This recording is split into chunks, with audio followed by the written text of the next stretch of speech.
I mean, you know, I mean, it was a little different back in those days. I mean, pretty much, you know, we just starting out. You know, I was playing football and stuff back then, too, so it was just a matter of me doing something that, you know, just kind of stay in shape. And, you know, man, now I'm a lot of things different. You know, when my body is tired, I take the day off. You know, I mean, there's no need for me to keep pressing, you know, like they used to make us do in football and stuff like that in our younger days, because I think mentally I already have the toughness. I have the technique and skills. It's just a matter of maintaining my body and being able to compete and perform, you know, as close to being healthy as possible. So, you know, it's just a matter of training smart now and not necessarily grinding out the training. Right. Now, Pete, I know you mentioned you also trained Chris at one point, and you know, you're kind of coaching him. He's kind of a bit of a wise ass on the internet, so I wanted to get your take. What was he like as a student? He was a great student, man. He listened. He did everything I asked him to do. You know, we started out as training partners, and then as I started to evolve, I mean, it's kind of funny. A lot of people that know me, that's been around me, they say I just absorb information. You show me it for one time, and I just absorb the information. So it was one of those situations to where I was learning everything 2 or 3 times as everybody else. And, you know, so eventually I ended up becoming Chris's coach. And, you know, and not only that, you know, we developed a great friendship over the years. And, you know, I don't think Chris has ever lost a fight training with me, actually. Oh. I mean, Chris, you make that a lot, dude, but I don't think Chris has ever lost since I trained. Chris, is that true? Actually, there was only one, but it was a controversial decision, and about pretty much everybody said that it was I should have won. But yeah, every fight, just about that I trained with Pete, I won, and it was usually by knockout. Everyone's gonna have one fight on their record where they're like, I didn't lose, but the judges screwed up, right? Yeah, exactly. Yeah, I definitely got one of those. Yeah. So, Chris, to ask you, I mean, you know, Pete moved on and went to the UFC. I mean, he got the huge win over Robbie Lawler. He's fought some of the best guys in the world. And, you know, you've trained, you've put in the hard time, but I know sometimes, you know, with full-time jobs and everything else, it doesn't always work out exactly how we'd like it to as far as a dream job of being able to be a fighter. But what was it like watching Pete when he was moving up the ranks, and how much has that really inspired you since you've stayed in touch with him just to, you know, keep going for it and keep trying to keep your foot in the door so you could have another shot? Really, if it wasn't for Pete, I wouldn't even be doing it. Just, you know, seeing how good he's doing, of course, you know, you look up to him and you want to do that, you know, you want to do the things he's doing. I could never, you know, he's a different animal. I do it for a hobby, pretty much. I'm never going to be able to make a career out of it. It's more of a, hey, I want to go fight, you know, get out some demons. Let's do this. But seeing him beat Robbie Lawler was that was pretty much one of the coolest things I've ever seen. We were, there was a bunch of us from our hometown. We were watching it on TV, and nobody was giving him a chance. And when he won, everybody just went nuts. It was pretty neat. And, you know, that kind of inspired me. I was like, man, I want to do that. That was, you know, I'd already fought before, but, you know, I was kind of, I'll get in a slump or I'll fight, and then I'll have to work. I'll be busy, and, you know, if I don't fight for a while, I'll start getting an itch, and then seeing Pete do good, I'm like, well, I want to do it again. And it's just kind of one of those cycles. Yeah, I was going to say, Pete, I know you got to run, but we'll just ask you a couple quick questions. First off, you know, I know you got a big win, I think on the 22nd of July, so you've won 2 of your last 3. You knocked out Antonio Flores. You know, at this point in your career, you've, you know, like I said, you've beaten some great names, been in with some tough guys. So what inspires you to kind of keep going at this point? And, you know, what's motivating you to keep going in there? Because it's not an easy sport physically or mentally. I mean, you know, it's just my love of the sport, man. I mean, I'm still learning, I'm still evolving. So, you know, that's what's keeping me in the game. You know, and it's still fun above everything else. You know, if it wasn't fun, then I definitely wouldn't be doing it at the age of 40. Yeah.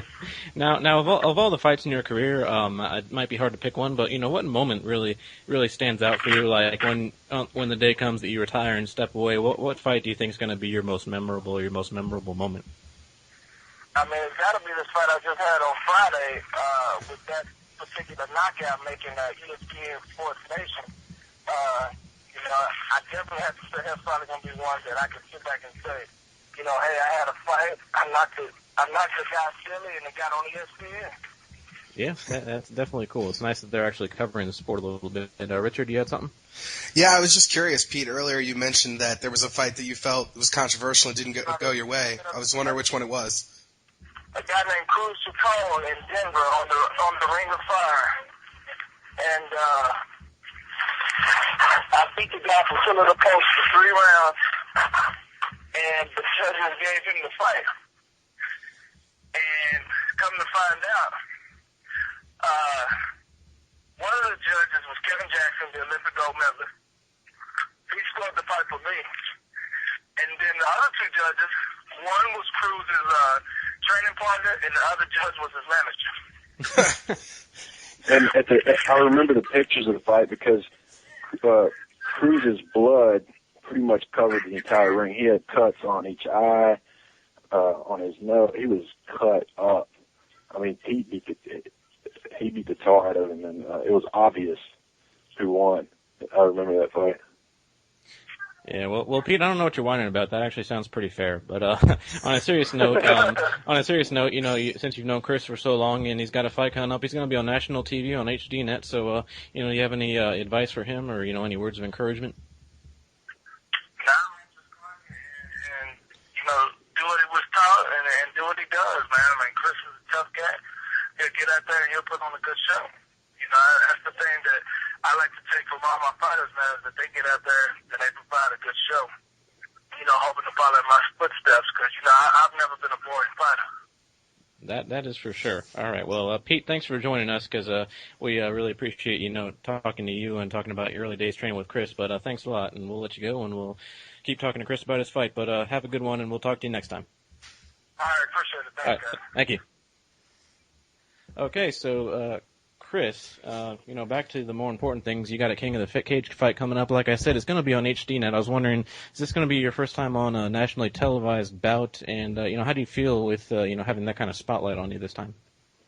It's pretty crazy. I've never really been in that big of a show. And I really wasn't planning on it, but I had a friend call me and he was like, I've got the opportunity of a lifetime. I'm like, okay, what's up? And I didn't think it was going to be that. He was like, got you a fight on King of the Cage. I'm like, that's cool. And then he says, you're going to be on the televised portion of the card and you're going to be on the poster. I'm like, whoa, all right. I had to think about it for a minute, but really you don't have to think about it. When something like that comes up, you just say yes and do it. I already don't have a lot of time. We've got a full-time job. We've got a 1-year-old baby. I've got a wife who, she likes me to come home after work. So it was a big sacrifice, I got to go straight from work to training. By the time I get home, baby's asleep. It's like, man, I didn't get to spend time with my baby today. But fighting for King of the Cage, man, King of the Cage and UFC back in the day were the two shows. UFC's obviously the premier show, but back in the day, King of the Cage was pretty big. And I think they're making a comeback. They're shooting for it. So. Right. It's really an honor to fight on that card. It's amazing. Well, it makes that card even more awesome. Is like I mentioned to you, Charles Crazy Horse Bennett's going to be on there. I mean, that guy's a wild man. He's speaking of guys who's never put on a boring fight. I'd say he's one of them. I mean, how cool is it to be on the same card as a guy like that? It's awesome. I mean, I just hope I get the same dressing room as him, just to see or the same corner, just so I can witness some of the shenanigans in the locker room. Right. If there is any, I don't know. He might have calmed down now. Yeah, hopefully not, because it's more fun that way. But no. Yeah. So talk about. I mean, most fighters these days. I think Sean McCorkle is the best example. Know how to promote themselves on the internet and have a little fun with it, and the online fans. And he made it to the UFC and really, I think, entertained a lot of people with his online shtick. But you do some pretty funny pranks online as well. I mean, what kind of got you into the crazy, demented world of online message boards in the first place?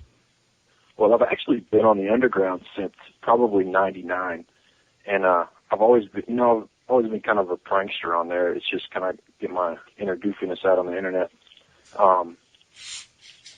It really kind of, I don't know. I mean, it's just kind of what I consider pretty much all the guys on the underground my friends, really.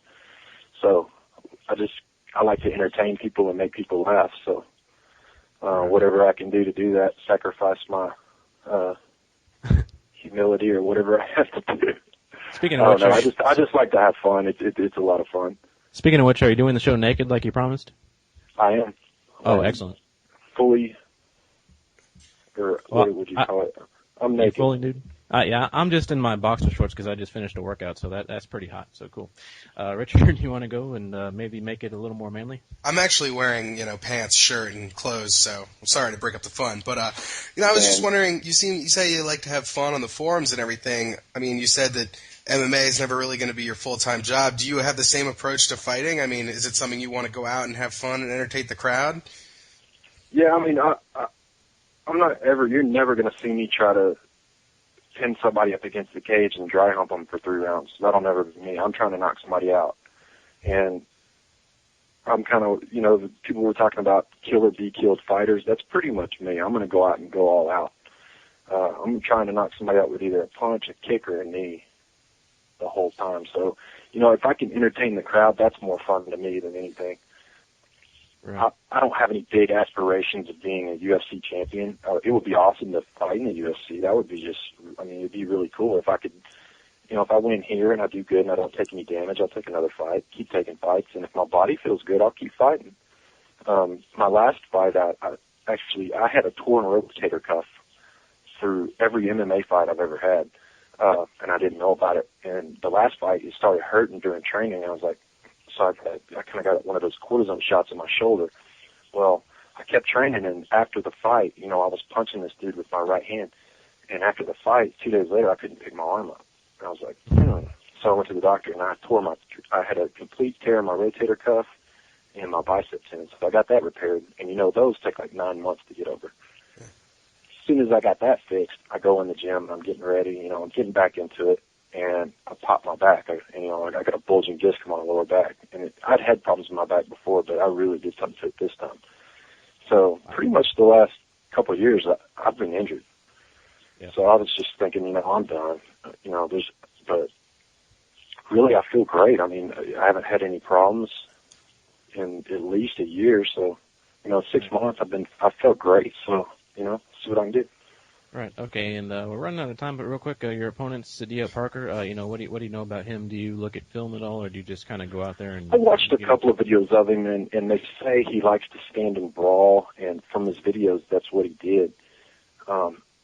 Hopefully, he does, because that's right up my alley. I mean, if we want to just stand there and just throw down, that's cool with me. Right. That's exactly what I want to do. I just want, as long as it's a good fight and the crowd, if I can leave the fight and the crowd's like, yes, that was an awesome fight, that I'll be completely happy. Anyone you want to thank or any shout outs you want to give? I want to thank the Coach Kendrick Coleman. He kind of took me in for this at American Martial Arts Academy. Myron Dennis, Tavares, Ruben, Eric, Crew, Randy Marsh, all those guys, kind of took me in. They're training me right now, and they're doing a great job. It's a tough school. It's awesome. I mean, really good school. So I'd like to thank those guys, for taking me in. I'd like to thank my wife for supporting me through this. For sure. Anyway, thank you guys for having me. Oh, no problem. But thanks again for doing the show. And once again, you'll be fighting Sidiah Parker at King of the Cage on August 20th. It's at 8 p.m. in Norman, Oklahoma. And I think that about does it. But just remember, I'm serious. If you get a picture of you and Crazy Horse, I'm going to send you $50. I will get a picture. All right. Excellent. Thank you. All right. Thanks again, man. Have a good one.